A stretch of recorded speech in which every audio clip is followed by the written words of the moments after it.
Hello and welcome to the Legacy Crusaders YouTube channel. This is Benji, and today I am showing the third and final match I recorded between my roommate and myself. We played 4 games. One game actually I didn't use because an illegal play occurred, and I don't see the point in posting illegal games. Anyways, so I didn't post that. But anyways, this is game 3. I'm playing Burning Abyss Infernoid. Akeem is playing Salamangreat. We actually won one in the games that did count. The game where I didn't post it, I actually lost. Which happens, you know, he's really good. Anyways, looks like I'm going to open up with Judgeman, which, as we know, is Exodia, or one-card Halqifibrax combo. Let me know how you guys feel about the layout, the audio quality, anything in reference to the visuals of these duels. So I discard Graph for the summon of Judgeman, which summons Skarm from the deck so that I can get a Search for Tour Guide to have a follow-up play. I'm going to use Link Haribo and Judgeman to go into Halqifibrax, summon 001 from the deck, and link into Auroradon. Super standard. Activate the effect of Auroradon to summon 3 tokens, and then that'll trigger the effect of 001. At this point, Akeem, who hasn't been playing online Yu-Gi-Oh! So much, hits me with a Nibiru, which, not that it's awful to hit me with Nibiru at this point, it's just that he might as well wait for me to summon Savage. There is always a concern that I can just summon Herald, which is something you can do if you can put another level 3 on the board, which occasionally I will. So he's going to summon the token to the opposite side of the field where he put Nibiru. I believe its attack will be 500, 500 plus 21, so 2600 attack and 500 defense for the attack of Auroradon and the attack and defense of Despot 001. End phase I have a Skarm Search. Akeem is holding Ash, but opts not to bother, because I think he can probably OTK using just the cards he has. Because that's how Salad works now. Salamangreat. Just gotta make enough monsters to go into Update Jammer, Accesscode, and pop the whole board and attack twice for game. He's going to activate Signet Mining, discarding Jack Jaguar, which will trigger the effect of Salamangreat Gazelle. So he's summoning Gazelle from his hand, and he gets to send a Salamangreat card from his deck to the graveyard. In the previous 2 matches, I've managed to open Velor, and I think Velor his cards. But I don't remember if I have any hand traps now. All I know is the Tour Guide is in my hand. So he's looking like he's having some difficulty deciding on what he wants to send. He's going to send Roar. Now, sometimes you'll send Roar even though you've already sent like another Salamangreat spell or trap card to the graveyard. That way you can set Roar with its own effect and add back the other Salamangreat spell or trap using the effect of its using its own effect for a relink. So he's going to link Gazelle into Balinx and add the field spell to his hand. He's then going to normal summon Falco and go into another Balinx, activating. What is he doing? No, I think he's. We aren't playing in our serious tournament, so we are trying to play better. So he's just changing the route of this play. So if we were to summon Falco, he might want to actually make like a...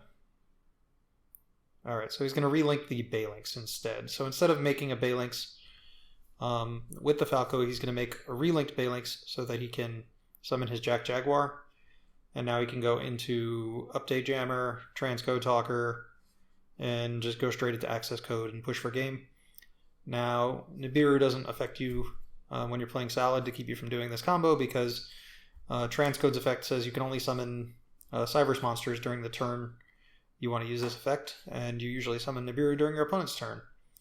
So, Accesscode Talker has 5300 attack because it targeted the Transcode in the graveyard, and he just popped my Nibiru token and attacked for game twice with Transcode. So I'm actually thinking about teching Update Jammer, Accesscode Talker, and other decks by just playing Parallel Exceed, or something else that can get there as well. I was thinking with the new ban list just came into effect with Altergeist, you could just make a couple Link Haribos and go into Update Jammer, and then link into Accesscode at a later point. That'd be pretty neat. Or if you even just started the game and just went normal Melicy, could go into either Almirage or Link Haribo, because both are Cyverse, and then you activate Parallel Exceed in your hand. You can use the 2 Parallel Exceed to summon another Parallel Exceed, link them both into Update Jammer, link into Accesscode Talker, and then transcode back the Update Jammer and do the exact same play you do in Salamangreat. But you can do it any deck that has a monster that can go into Almirage or Link Karibo to start your play, just so you have an arrow. It's pretty cool. So it looks like I'm going to be going first in game 2.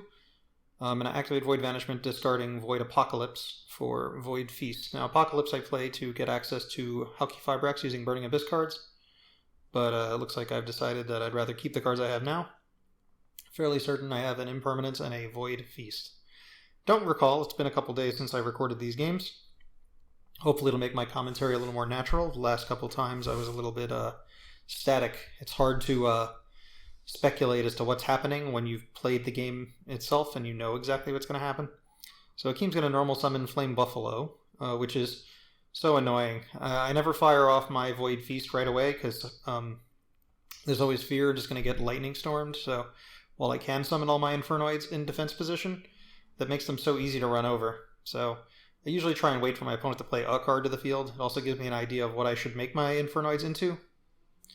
So Akeem activates Buffalo and chains Parallel Exceed. I'm actually not sure if he activated Balinx. I'm not sure. He might have drawn the field spell. In response to Parallel Exceed, oh, he's not holding the field spell, so he must be activating all the effects. I activate Void Feast, and I'm going to summon 3 Infernoids from my deck. I think. Yeah, got 3. Been drawing the Sajet a lot, which of course causes trouble. So we have to resolve the chain in a special way because of whose turn it is. So it's Akeem's turn. We still actually haven't resolved the effect of Flame Buffalo. Technically Void Feast should still be on the field for now, even though it is just going to go to the graveyard. So it looks like he has an excellent card for discard. He's got his Jack Jaguar. So he's probably going to discard Jack Jaguar to draw 2 cards, and then we will activate the chains in the following order. Because he's turn player, he'll have to activate Parallel Exceed, followed by my 2 Decatrons activating. So the Decatrons will resolve. I will send Deviati to negate a monster effect, and I sent Sights Moss. Usually if I don't send Anoku or Deviati, it's because either one of them is in my hand and I want to make sure I can resolve the fusion spell, or I had to discard one for Void Vanishment or for Void Apocalypse or something, and I just don't want to empty my deck of all of them. But against Salamangreat, you can get away with that just because a lot of the cards in your... Baguska just turns everything to defense. So I would have summoned them in defense. Anyways, but yeah, against Salamangreat, just DD crowing a lot of their monsters from the graveyard is almost the same as negating their effects. Like Jaguar comes back from the graveyard, Spinny comes back from the graveyard, Falco comes back from the graveyard. A lot of these cards just come back. You know, you add them back to the hand off of Sunlight Wolf. You get to... he forgot to search the field spell before, but he did declare it. So the only thing I got screwed up here is he had the option of drawing the field spell when he wouldn't have. Anyways, he's going to activate Signet Mining, discarding Foxy.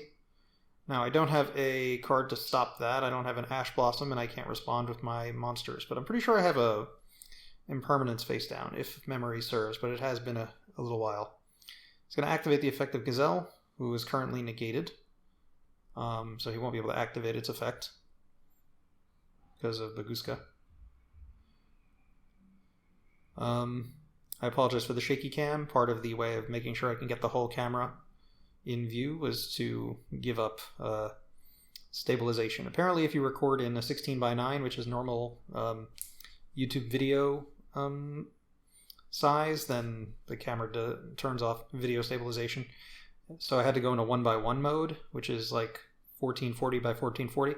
And that extra space I think your camera normally picks up and uses to stabilize the video. So if things are slightly shaky, it's just because we're touching the table and the camera arm is on the table.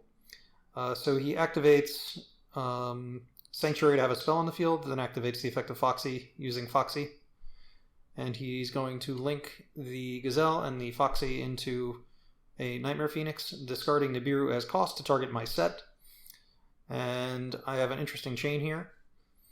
I'm going to activate Infernoid Decatron using the Deviati effect to negate Phoenix, and chaining my Impermanence on Baguska, so that even though it activated while it's in defense, the continuous effect of Baguska is negated. and I will be able to negate and banish the Nightmare Phoenix. Akeem did have to put in quite a few resources to make his play, and but I'm still under Baguska when my turn comes back, and that's something that it's become harder and harder to deal with as the extra deck gets fuller and fuller with these combo cards. So Akeem's going to activate his Jack Jaguar, targeting his Foxy, which shuffles his Foxy into the deck, and I just chained my Decatron, which is Sight's Mouse at the moment, to banish his Jack Jaguar. And I still have Sajet, but at the moment I just get attributed and banish his Gazelle, since it is limited 1. I think he put it in the wrong place. He relinks his Balinx into another Balinx to have his counter trap. I think he might imply he has Rage, but I think he has... Okay, so I have Void Imagination, so I'm just going to use that to Fusion Summon.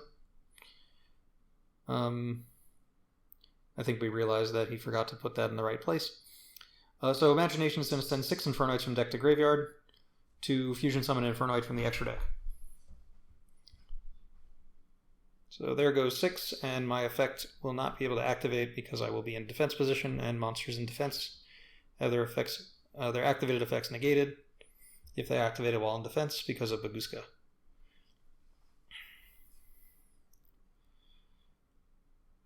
So I do have quite a bit of resources to work with in the graveyard, but just to get over Baguska takes so many link monsters. I have to come up with like a plan to get by Baguska. So I can go into Gravity Controller just to get rid of the level lock of Infernoid Tiara, because it's way higher than level 8. And I'm going to have to just keep summoning the smaller Infernoids. And in the long run, he still has a set card, which could be any of his Salamangreat cards. And I'm still playing through Baguska, so I still can't activate any monster effects on the field. Or at least the negated.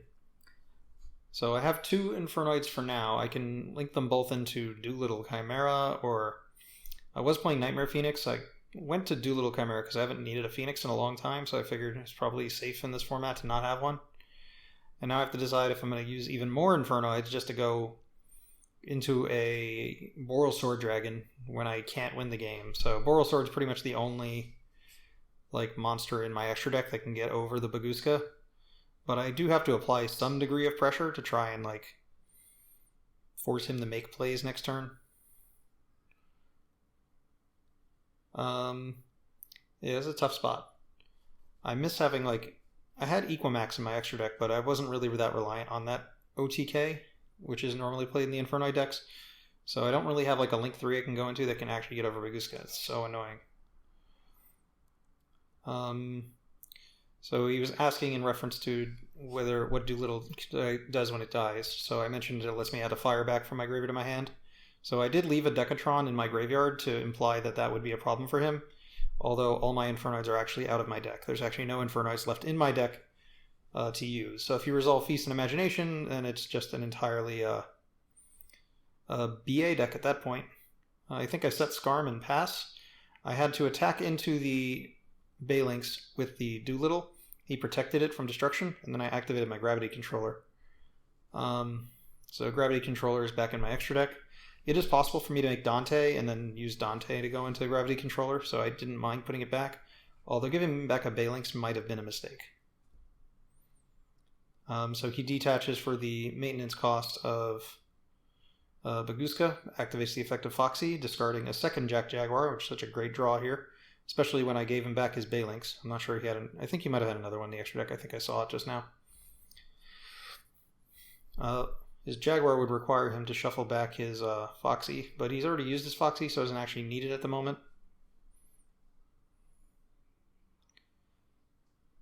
And none of his other cards in his graveyard are particularly relevant.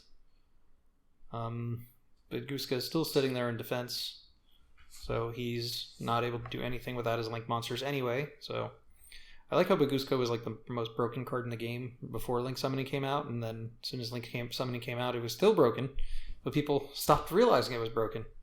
Just because people forget that you can't get over it without a Nightmare Cerberus, and no one ever plays a Nightmare Cerberus. So I'm trying to decide what my other extra deck card should be that can help me get over a problem like that. Because I can't just rely on like a Boral Sword just to get over problematic monsters. So like, Boral Sword's usually useful for getting over any monster with attack of like 4,000 or higher, or really high defense as well, like Ultimate Falcon and things like that. So he's going to relink into the final Balinks, activate his Jaguar, shuffling back his other Balinks.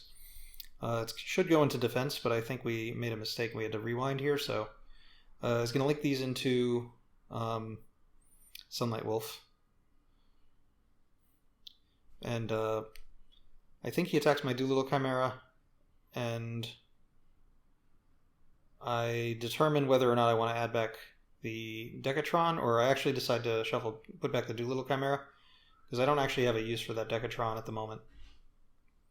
I would have picked it up if it actually functioned as a tuner to go into Halqifibrax with my face down monster, but because it's Skarm, I actually wouldn't be able to do that. It would just kill itself when I flip it over.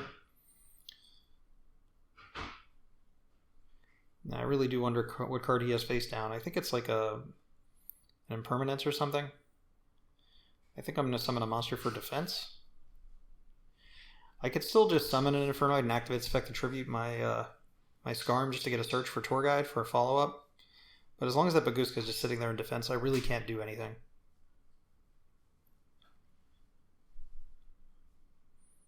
I actually can't tell what I'm doing in my hand. I think I'm also like looking at the number of Infernoids I have. So I have enough to summon. I think I'm going to summon Anoku for defense, or Deviati. It's got 2,900 defense, so it's not the easiest thing to kill. Even for Salamangreat. I mean, he could go into Heat Leo, I guess, and reduce my attack. I'm not even sure he can do that to my defense. So I'm going to activate Void Vanishment, discarding Anoku, meaning on field and in grave I have 3 Infernoids. There's not much I really can search here either, because Void Feast is dead without any Infernoids in my deck, and Imagination is dead as well. So Apocalypse I take just out of having nothing else to take. I guess I might have been better off just holding a card in my hand as a bluff, but I partially put the Vanishment on the field so that if he attacks into one of my Infernoids, he can get banished by the effect of Void Vanishment. Also, I probably should have considered tributing my Skarm to get a search with a Tondel's effect, but I could also do that during his turn. So he top decks Spinny, and he activates Spinny to boost the attack of Sunlight Wolf.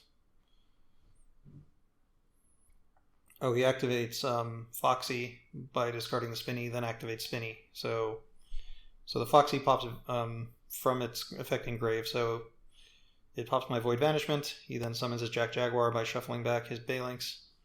He's going to link into the always powerful Update Jammer. Use that and his Foxy to go into Accesscode Talker, and he's doing all of this under Baguska, so I still can't use any effects. And I have 3 monsters on board. He can pop all 3 of them. He can attack me for game with this 1 monster, and he probably has the counter trap face down, so I wouldn't even be able to stop him, even if I had some sort of a hand trap.